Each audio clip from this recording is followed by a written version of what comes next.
Sri Isopanisad, translated with commentaries by His Divine Grace A.C. Bhaktivedanta Swami Prabhupada.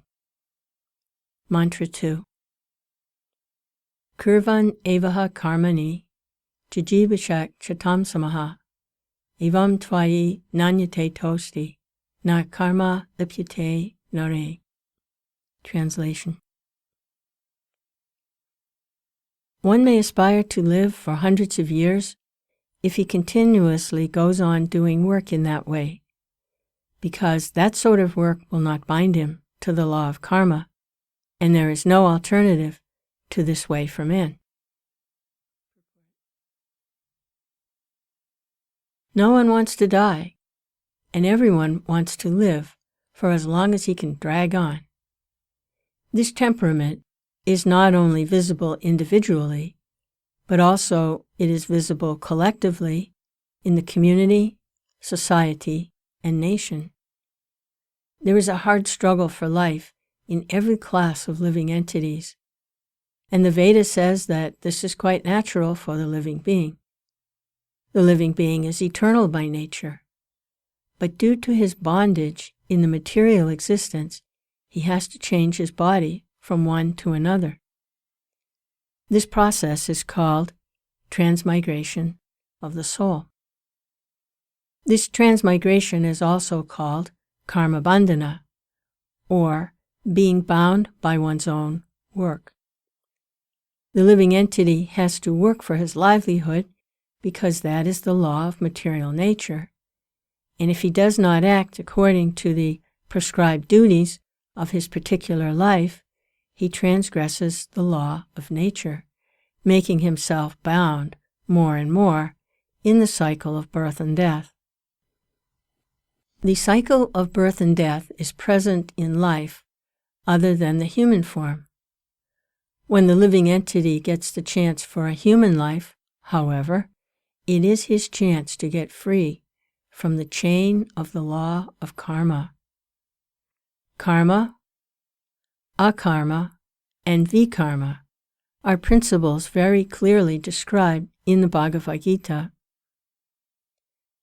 Actions which are done in terms of the prescribed duties mentioned in the revealed scriptures are called karma. Actions which make one free from the cycle of birth and death are called akarma. And actions which are performed by the misuse of one's freedom, thereby directing oneself toward the lower regions of life, are called vikarma.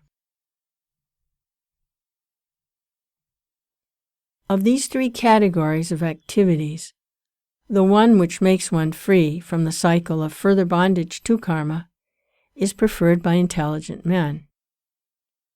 Ordinary men want to perform good work in order to be recognized and to achieve some status in life in this world or in heaven.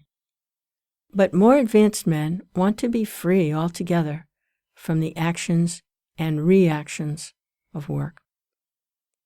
Intelligent men know well that both good and bad works are equally causes of the material miseries of life. They therefore seek to do work which will free them from the reactions of good and bad work. This freedom from good and bad work is ascertained herewith in Sri Isopanisad. The instruction of Sri Isopanisad is better explained in the Bhagavad Gita, sometimes called the Gita-Upanishad, the cream of all the Upanishads. In the Bhagavad Gita, the personality of Godhead says that no one can attain the state of nice karma or akarma without beginning the prescribed duties mentioned in the Vedic literature. The Vedic literature can regulate the working energy of the human being in such a way that one can gradually realize the authority of the Supreme Being. When one realizes the authority of the personality of Godhead, it is to be understood that he has attained the stage of positive knowledge. At this purified stage of life, where the modes of nature, namely goodness, passion, and ignorance cannot act, one is enabled to work on the basis of nice karma, or work which does not bind one to the cycle of birth and death. Factually, no one has to do anything more than render devotional service to the Lord. In the lower stage of life, however, one cannot at once adopt the activities of devotional service, nor can one completely stop reactionary work. A conditioned soul is accustomed to working for sense gratification, for his own selfish interest, immediate or extended. An ordinary man wants to work for his own sense enjoyment, and when the principle of sense enjoyment is extended from the individual to include the collective society, nation, or humanity in general, it assumes various attractive names like altruism, socialism, communism, nationalism, humanitarianism, etc. These isms are certainly very attractive forms of karma bandhana, the bondage of one's own work, but the Vedic instruction of Sri Isopanisad is as follows. If you actually live for any of the above isms, make them God-centered.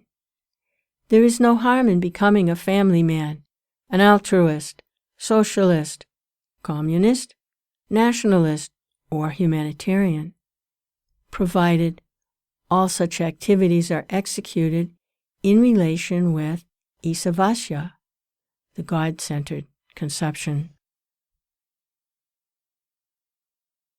God-centered activities are evaluated in the Bhagavad Gita as being so rich that even a little bit of them can save one from the greatest danger.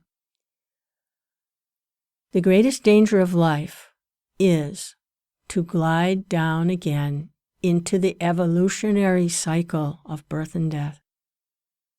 If some way or other a man misses the spiritual opportunity offered by his human form of life, and thus glides down again into the evolutionary cycle, it must be considered the most regrettable incident, although foolish man cannot see this due to his defective senses. Sri Isopanisad advises us, therefore, to exert our energy in the Ishavasya spirit, and in that engagement we may wish to live for many, many years. Otherwise, one's long life is no better than that of a tree, which is also a living being, and which lives for hundreds and hundreds of years. There is no point in living a long time like the trees, or breathing like the bellows, or begetting children like the hogs and dogs, or eating like the camel. Even a humble life, with God-centered activities, is more valuable than the colossal hoax of so-called altruism or socialism without any relation to God. When activities such as altruism are executed in the spirit of Sri Isopanisad, every one of them becomes a form of karma yoga, as is recommended in the Bhagavad Gita, and that guarantees the executor against the dangers of the evolutionary process of birth and death. Such God-centered activities, even though half-finished, are still good for the executor, because they will guarantee him the human form of life in his next birth. In this way, he can have another chance to improve his position on the path of liberation.